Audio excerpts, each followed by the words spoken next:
Hi అండి. Welcome to my channel Bhagyalakshmi పచ్చ. ఎలా ఉన్నారు? బాగున్నారా? నేను కూడా చాలా బాగున్నాను. ఉదయం బట్టలైతే మొత్తం ఉతికేసి ఇదిగోండి డాబా మీద అయితే ఆరేసాను.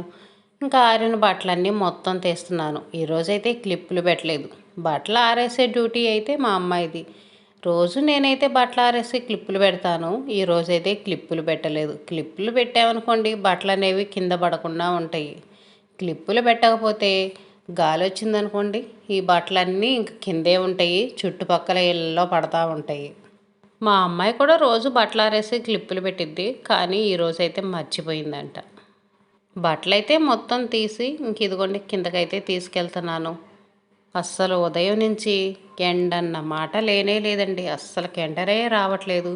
ఇంక ఈ బట్టలన్నీ కింద ఆరేసాను అనుకోండి 2 రోజుల్లో కూడా ఆరవు. అంత చల్లగా ఉంటుంది. అస్సలు ఎండే రావట్లేదు.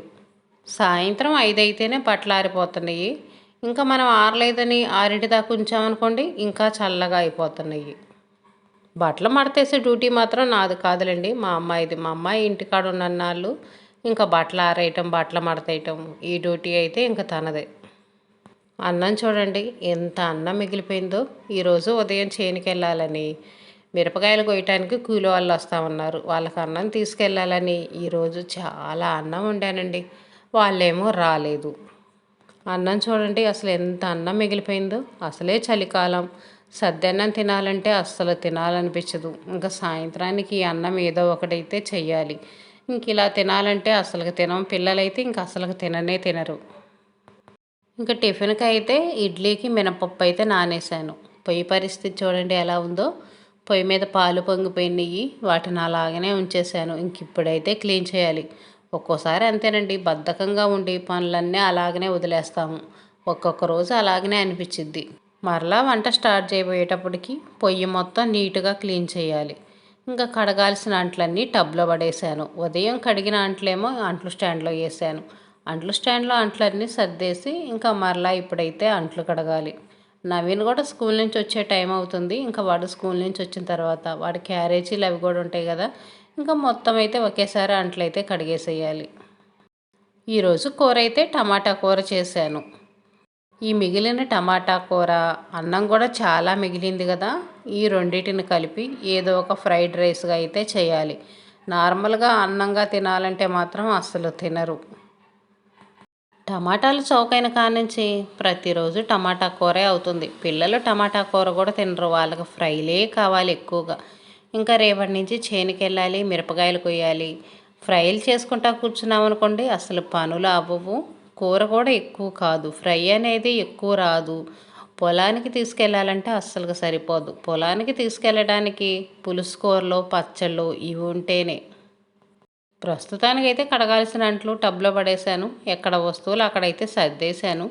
ఇంక ఇప్పుడైతే టీ అయితే తాగుతున్నాను. ఉదయం టీ పెట్టుకున్నాను, ఆ టీయే కొంచెం ఉన్నాయి. ఇంకా సాయంత్రం 4 గంటలప్పుడు అలా టీ వేడి చేసుకొని తాగుతాను. మళ్ళీ ఒక్కదాన్నే కదా ప్రత్యేకంగా ఏం టీ పెట్టుకుంటాంలని టీ అయితే సాయంత్రం పెట్టుకోను. ఇంకా ఆ టీయే కొంచెం వేడి చేసుకొని తాగుతాను. ఎండాకాలం అయితే మాత్రం టీ పాడైపోతాయి, కానీ ఇప్పుడు చలికాలమే కదా టీ బాగానే ఉంటాయి.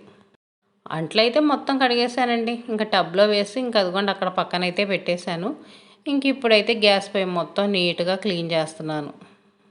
పొయ్యి మీద పాలు పొంగిపోయినాయి కదా, ఇంకా కొన్ని వాటర్ అయితే చల్లుతున్నాను. వాటర్ చల్లి ఉంచామనుకోండి మొత్తం నానిపోయిద్ది. ఉదయం పూట దోశలు పోసాను, గోధుమ పిండితో దోశలు పోసాను. ఆ పిండి అంతా పొయ్యి మీద అలాగనే ఉంది. ఉదయం అయితే పొయ్యి క్లీన్ చేయలేదు. ఎక్కువ శాతం ఎప్పుడు పని అప్పుడే చేస్తాను, కానీ ఒక్కొక్క రోజు మాత్రం ఇంకా పని అనేది వాయిదా పడిపోయింది. చేనుకి వెళ్ళాలని, మళ్ళీ కూలోళ్ళు రాలేదని, ఎక్కువ అన్నం వండాను పాడైపోయిద్దని ఇంక ఇదే టెన్షన్లో ఉన్నాము. పని అయితే సరిగ్గా పట్టించుకోలేదు ఈరోజు. రేపటి నుంచి పని మాత్రం ఫుల్ బిజీ అండి. ఉదయాన్నే త్వరగా నిద్రలేచి పనులు చేసుకుందామంటేమో 6 అయ్యేదాకా చీకటిగానే ఉంటుంది. 6 గంటలకు నిద్రలేచి 8:30, 9 గంటలకల్లా ఇంట్లో పని మొత్తం చేసుకొని క్యారేజీలకి అన్నం పెట్టేసుకొని చేనుకి వెళ్ళాలంటే కష్టంగానే అనిపించిద్ది. కానీ తప్పదు కదా. ఒక 10 రోజులు మాత్రం ఇంకా పని ఫుల్ బిజీగా ఉంటాము. పని విషయంలో ఒక్కటే టెన్షన్ అండి. మా ఇంట్లో వాళ్ళు కూర విషయంలో ఒకరు తినే కూర ఇంకొకరు తినరు. వాళ్ళు తినే కూర వేరే వాళ్ళు తినరు. ఇలా ఉంటుందండి మా ఇంట్లో పరిస్థితి మాత్రం. త్వరగా పని అయిపోయిద్దిలే, కూర కూడా ఎక్కువ ఆట వచ్చిద్ది మనకని పప్పు వండాననుకోండి, పిల్లలు తింటారు కానీ పెద్దవాళ్ళు పప్పు అయితే తినరు. మళ్ళీ వాళ్ళ కోసం సపరేట్గా ఒక కూర అయితే చేయాలి. బంగాళదుంప చేసినా ఇంకా ఏ కూరలు చేసినా ఇదే పరిస్థితి అండి. సర్లేని వంకాయ టమాటా కూర, బీరకాయలు, దోసకాయలు అలాంటివి చేశాననుకోండి, పిల్లలు తినరు. ఇదే పెద్ద ప్రాబ్లం అండి నాకు. పని త్వరగా కాకపోవడానికి ఇదే పెద్ద ప్రాబ్లం.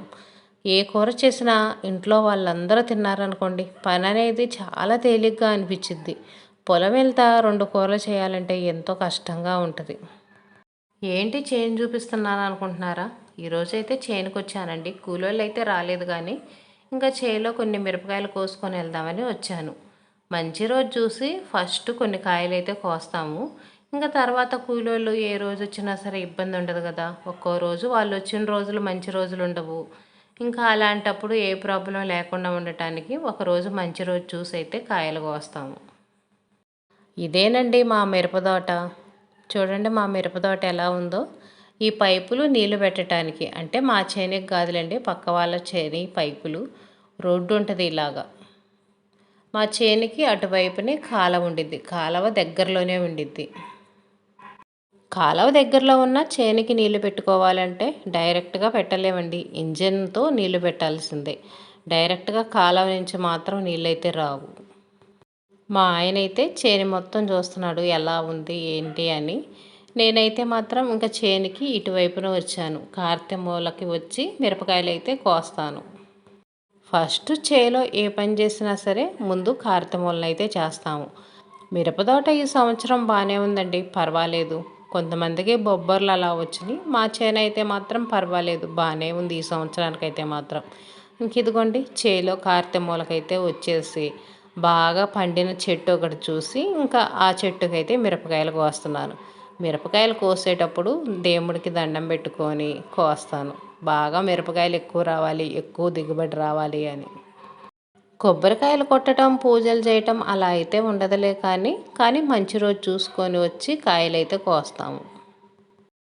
కాయలు కోసేటప్పుడు కూడా కాళ్ళకి చెప్పులు వేసుకోకుండా చెప్పులు ఇడిచి అయితే కాయలు కోస్తాము. అసలు చాలామంది కూలి వాళ్ళైనా ఎవరైనా సరే మిరపదాట్లో కాయలు కొయ్యాలంటే మాత్రం కాళ్ళకు చెప్పులు వేసుకోరండి. చెప్పులు అనేవి ఒక పక్కన ఇడ్చి తర్వాత మిరపకాయలు కోస్తారు. ఇంకా నేనే చేలో అయితే చెప్పులు లేకుండా అస్సలు తిరగను. ఇంకా ఇలాంటి టైంలో చెప్పులు వేసుకోకూడదు కాబట్టి వేసుకోను, కానీ లేదనుకోండి ఇంకా చేలో మాత్రం చెప్పులు వేసుకోవాల్సిందే. ఈ మిరపకాయలు మాత్రం మనకు పచ్చళ్ళు నూరుకోవటానికి పనికిరావండి.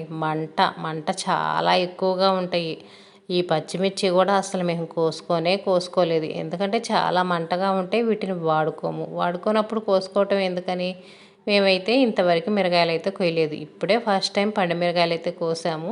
ఇంకా కోసిన తర్వాత నేనైతే ఇంకా మధ్యాహ్నం ఇంటికి వచ్చేసాము. ఈరోజు అన్నం చాలా మిగిలిందని చెప్పాను కదండి, దాన్ని ఇంకా ఏదో ఒకటి ఫ్రైడ్ రైస్ లాగా చేద్దామని ట్రై చేస్తున్నాను. ముందైతే కొంచెం ఆయిల్ వేసాను. ఇంకా ఉల్లిపాయని ఇదిగోండి సన్నగా తరిగేసి ఉల్లిపాయ పచ్చిమిర్చి వేసి వీటినైతే బాగా ఫ్రై చేశాను. ఇవి కొంచెం ఫ్రై అయిన తర్వాత అల్లం వెల్లుల్లి పేస్ట్ అయితే వేసాను. కొంచెం మసాలా వేసుకుంటేనే టేస్ట్ బాగుంటుంది కదా. మసాలా లేకుండా నార్మల్గా చేసామనుకోండి టేస్ట్ అనేది అంత బాగుండదు, పిల్లలు కూడా ఇష్టంగా తినరు. అందుకని కొంచెం మసాలా మాత్రం వేసుకోవాల్సింది. ఎవరిష్టం వాళ్ళదండి. అల్లం వెల్లుల్లి పేస్ట్, గరం మసాలా, ఇంకా దాల్చిన చెక్క, లవంగాలు మనం బిర్యానీలో వేసుకుంటాం చూడండి, అవి వేసుకోవచ్చు. మంచి సువాసనగా ఉంటుంది. కాకపోతే వీటన్నిటి వల్ల ఇంకా కడుపులో మంట, గ్యాస్ అనేది వచ్చిద్దని నేనైతే అలాంటి మసాలా ఎక్కువగా వాడను. ఉదయం కూర మిగిలిందని చెప్పాను కదా, ఇంక ఇదిగోండి ఈ ఉల్లిపాయలు ఫ్రై చేశాను కదా, ఆ ఫ్రైలో అయితే కూర వేసాను. కూర వేసి ఇంక దీన్ని కూడా 1 నిమిషం 2 నిమిషాల పాటు ఫ్రై చేస్తున్నాను. ఏదైనా సరే మనం వేస్ట్గా పడేయలేం. అన్నం ఎంత మిగిలిందంటే ఆ అన్నం మొత్తం మనం వేస్ట్గా పడేయగలుగుతామా? మనం అనుకోండి ఆ అన్నం సద్దన్నం తింటాము. పిల్లలు తినమంటే అస్సలు తినరు. తినకుండా పడుకుంటారు కానీ సద్దన్నం మాత్రం అస్సలు తినరు. అందుకనే అందరికి ఉపయోగపడే విధంగా ఇంక ఇదిగోండి ఇలా అయితే చేస్తున్నాను. కూర కొంచెం ఫ్రై అయిన తర్వాత ఇంకా అన్నం వేస్తున్నాను. అన్నం కూడా పొడి పొడిలాడేటట్టు చేశాను. పొడి పొడిలాడేటట్టు చేసి ఇంక ఇదిగోండి బాండీలు అయితే వేస్తున్నాను. మా అందరం తినక కూడా ఇంకా చాలా మిగిలిద్ది, అంత అన్నం ఉంది. ఇందులో పెరుగు చట్నీ లాగా చేసుకొని తింటే ఇంకా బాగుంటుంది. ఇది బిర్యానీ లాగా ఫ్రైడ్ రైస్ లాగా ఉంటుంది కదా, ఇంకా మనం పెరుగు చట్నీలో ఉల్లిపాయలు అవన్నీ వేసుకుంటాం కదా, ఇంకా పెరుగు చట్నీ వేసుకొని తింటే టేస్ట్ మాత్రం చాలా బాగుంటుంది. నిన్నే చికెన్లో బిర్యానీలు అవి తిన్నాం కాబట్టి ఈరోజు తినటానికి అంత ఇంట్రెస్ట్గా అయితే లేదు, కానీ తప్పనిసరి చేయాల్సి వస్తుంది. ఇంకా కొంచెం అన్నం ఉందండి, ఇంకా అదంతా ఎక్కువైతే ఎందుకులే అని చెప్పేసి ఇంకా కొంచెం అన్నం అయితే పక్కన పెట్టేసి ఇంక ఈ అన్నం వరకైతే చేస్తున్నాను. ఇది కూడా మాకు ఎక్కువే అయ్యిద్ది, మిగిలిద్ది కూడా. ఇంకా రైస్కు సరిపడా కారం అయితే వేసాను. ఇంకా రైస్కు సరిపడా కొంచెం ఉప్పు కూడా వేసుకోవాలి. ఉప్పు, ధనియాల పొడి మన ఇష్టం అండి, మసాలా ఏదైనా వేసుకోవచ్చు. మనం వేసిన కూరకి రైస్కి కారం అనేది సరిపోదు, అందుకనే ఆయిల్ వేసాను, కారం వేసాను, ఉప్పు వేసాను. ఇంక ఈ మొత్తం బాగా మిక్స్ అయ్యేలాగా కలుపుకోవాలి. సరిగ్గా కలపలేదనుకోండి అడుగు అన్నం మాడిపోతూ ఉంటుంది, పైనేమో చల్లగా ఉంటుంది. అందుకని గ్యాస్ సిమ్లో పెట్టుకొని మొత్తం బాగా మిక్స్ అయ్యేలాగా కలుపుకోవాలి. ఇదిగోండి ఈ విధంగా మొత్తం బాగా మిక్స్ అయ్యేలాగైతే కలిపేశాను. పచ్చిమిర్చి అయితే 2 వేసాను. పచ్చిమిర్చి మా ఇంట్లో వాళ్ళు ఎవరూ తినరు, కానీ నేను తింటాను. పులిహోరలో కానీ ఇలా ఫ్రైడ్ రైస్లో కానీ పచ్చిమిర్చి తింటే చాలా బాగుంటుంది. దీన్నైతే మూత పెట్టేసి 1 నిమిషం 2 నిమిషాలు మగ్గనిస్తే సరిపోయిద్ది. మనం వేసినటువంటి మసాలా, ఉప్పు, కారం అనేది బాగా రైస్కు పట్టిద్ది. ఇంకా వేడివేడిగా తింటే మన ఫ్రైడ్ రైస్ టేస్ట్ అనేది చాలా బాగుంటుంది. మేము తిన్న తర్వాతే కదా వీడియో చేస్తుంది. టేస్ట్ అయితే చాలా బాగుందండి. అప్పుడప్పుడు సద్దన్నం అది మనకి మిగిలినప్పుడు ఇలా చేసుకోవచ్చు. అన్నం కూర 2 మిగిలినప్పుడు ఇలా చేసుకోవచ్చు. ఇంక ఈరోజు టిఫిన్కి అయితే ఇడ్లీకి మినపప్పు నానేసాను కదా, ఇంకా వీటిని కూడా మిక్సీకి వేసుకుంటున్నాను. చేనుకి వెళ్ళేటప్పుడు టిఫిన్కి పిండులు అనేవి పర్ఫెక్ట్గా ఉండాలి, కూరగాయలు ఉండాలి, సరుకులు ఉండాలి, అన్నీ నిండుగా ఉండాలండి. అన్నీ నిండుగా ఇంట్లో ఉండి అనుకోండి, అప్పుడు మనం పనులు అనేవి త్వరగా చేసుకొని చేనుకి వెళ్ళగలుగుతాం. ఏమీ లేవనుకోండి అసలు పని అనేది త్వరగా కాదు, మనకు అర్థం కాదు. అందుకనే చేనుకి వెళ్ళేటప్పుడు మాత్రం అన్నీ తెప్పించుకొని పర్ఫెక్ట్గా ఇంట్లో పెట్టేసుకుంటాను. మిక్సీకి వేసే ఇడ్లీ పిండి కదండి, అంతగా అయితే పొంగదు. ఇంకా 1 గ్లాసు మినపప్పుకైతే 2 గ్లాసులు ఇడ్లీ రవ్వ వేసాను. రవ్వ బాగా నానబెట్టేసి, ఎక్కువసేపు నానబెట్టాలండి, 1 అరగంట సేపు అలా నానబెడతాను. ఇంకా రవ్వ నానిన తర్వాత 2 సార్లు అయితే బాగా కడిగేసి ఇప్పుడైతే ఇదిగోండి పిండిలో ఇంకా ఇలా పిండి వేస్తాను. రవ్వ అనేది నీళ్ళు నీళ్ళు అనేవి లేకుండా బాగా గట్టిగా పిండేసి వేస్తాను. పిండి పొంగదు కదా, అందుకని ఉప్పేసి అయితే కలుపుతున్నాను. ఉప్పేసి కలిపామనుకోండి పిండి కొంచెం పొంగిద్ది, ఇడ్లీ కూడా మెత్తగా ఉంటాయి. అసలే వాతావరణం చల్లగా ఉంది, చలికాలంలో అయితే పిండి అనేది అస్సలు పొంగదండి, చప్పగా ఉంటుంది. మనం కలిపి ఎలాగ పెట్టామో ఇంకా అలాగనే ఉండిపోయిద్ది. ఇడ్లీ కూడా గట్టిగా రాలులాగా ఉంటాయి. అందుకని ఉప్పేసి కలిపామనుకోండి ఇడ్లీ చాలా మెత్తగా ఉంటాయి.